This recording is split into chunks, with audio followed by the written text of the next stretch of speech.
I saw you for a little bit at the BET Awards. A very small. I saw you twice, actually. At the Media House?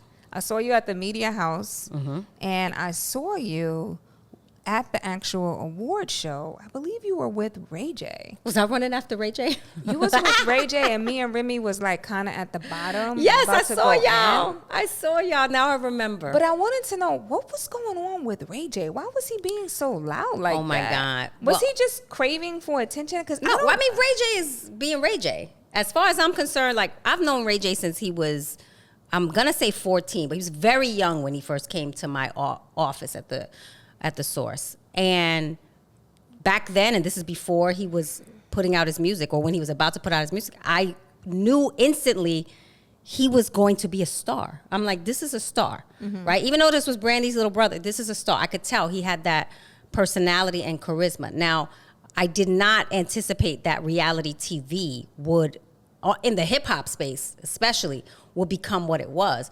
But if you look at what reality TV is today, the success of the marriage of hip hop and reality TV, Ray J is a huge part of that. His personality, how he's put that together. Wait, did he have For the Love of Ray J? Yeah. Was that the name of his show? For the Love of Ray J. Because I remember interviewing every week. He would do commentary on my radio show. He would call in every week.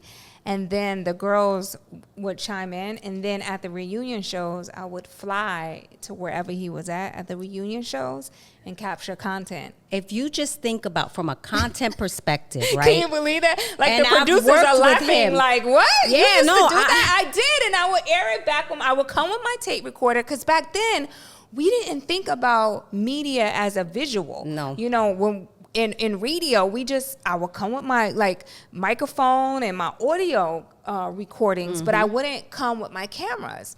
And I would literally tape, the girls backstage before they hit the set, and I will have access to a lot of that. That's kind of how I really blew up and made a name for myself on radio, was because I was getting all those behind the scenes. But that's so important. Content. When he was doing it, right? Like when you think about VH1 and what that became with hip hop and reality TV, right? Even stuff like early Breakfast Club success.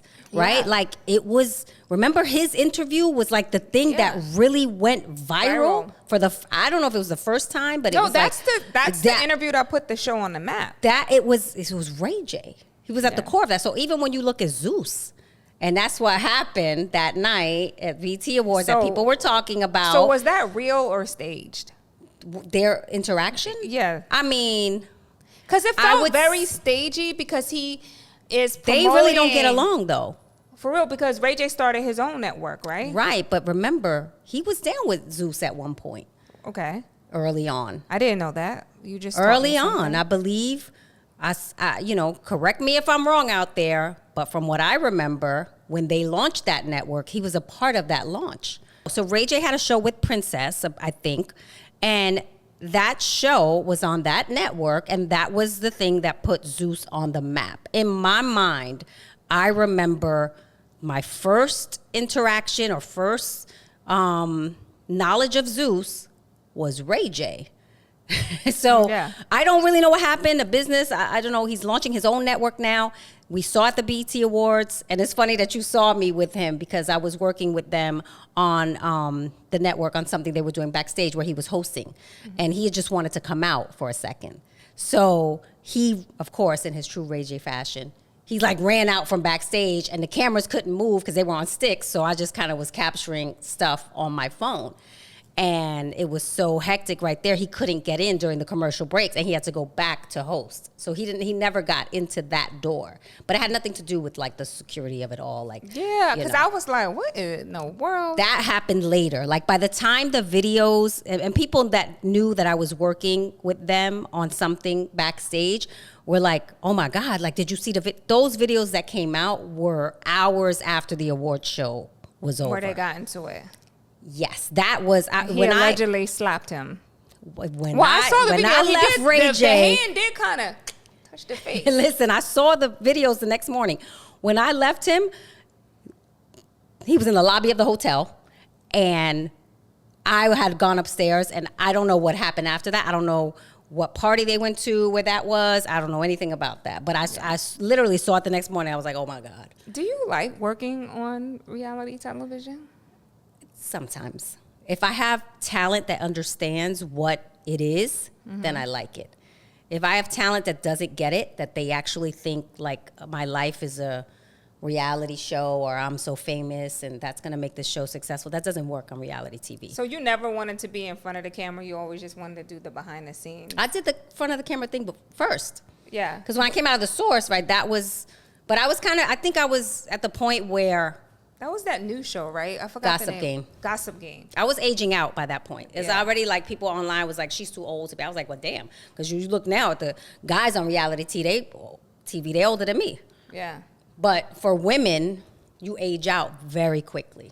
Not if you're on the Real Housewives franchise. Right. Because them bitches be But that's kind of a 90. different. Still That's doing like outside of hip hop. it. Yeah. With hip hop, they always want fresh and young, and you know what I mean? Even though Love and Hip Hop skews a little older, I think for what was going on when I kind of came in the door and was doing that stuff, and it was women working behind the scenes. So people weren't as impressed with those type of stories. Like, oh my God, they're actually working. Yeah. No, that was different. Yeah. That was different. Basketball Wives seems to do really well, and they're older. I know Shawnee, I think when I look at Shawnee, Evelyn, the OGs, Doug Christie's wife, what's her name? I can't remember. Jackie Christie. Jackie Christie. They're in their 50s. They're older, right. And I think that the franchise is, sometimes it just comes down to the production company Yeah. and just having, you know, better spending, Yeah. right? Like knowing But how you to like, manage that. You like being behind the scenes better? Yes, sometimes. So let's talk about the BET Awards. A lot happened. I did. I got a chance to talk to Scarlett at the BET Oh, you Awards. did? And I told her you were not happy with the twerk You did? video. You were an She instigator. wanted me to tell you that You were an instigator. she wanted to do the video, but she understands Right. her fans, you know, Yes. want what they want, and it's all about how she delivers it. Well, let me say this, because when we taped that, it was before she put out sort of like an apology. Yeah. And then we left, and I saw the apology, and I thought that that was so commendable of her. Yeah. To actually acknowledge what her fans were saying in the comments, which was what I was feeling. Yeah. And so I remember I was like, damn, I wish I had seen this before we went on a podcast and I said what I said. Because she, you know, it's like a learning experience for Yeah. her. She's young, right? She's like consuming stuff. And Yeah. so I would love to meet her because, you know, first of all, Swizz, Rough Riders, like I love those guys. You know, I love what they're doing with her. And I like the way she responded to the criticism. I thought it was very mature of her to do that. I think I can help you with that. Aw. I think I can make that introduction. We should have her up. Yeah. Even though my big thing was like, oh, I like this thing of having no guests for a little while. I do. I don't think we need guests. I don't think so either. I think, and again, like I told you, when I listen to it, it's the personal conversations that we have that really interest me. Not saying we can't talk about what's going on in the streets and hip hop or whatever it is, but I feel like as women, the connection that we have and the stories we have experienced in the industry, like I feel like that's I know we're trying to figure this thing out, but I really feel like that's the secret sauce. Yeah.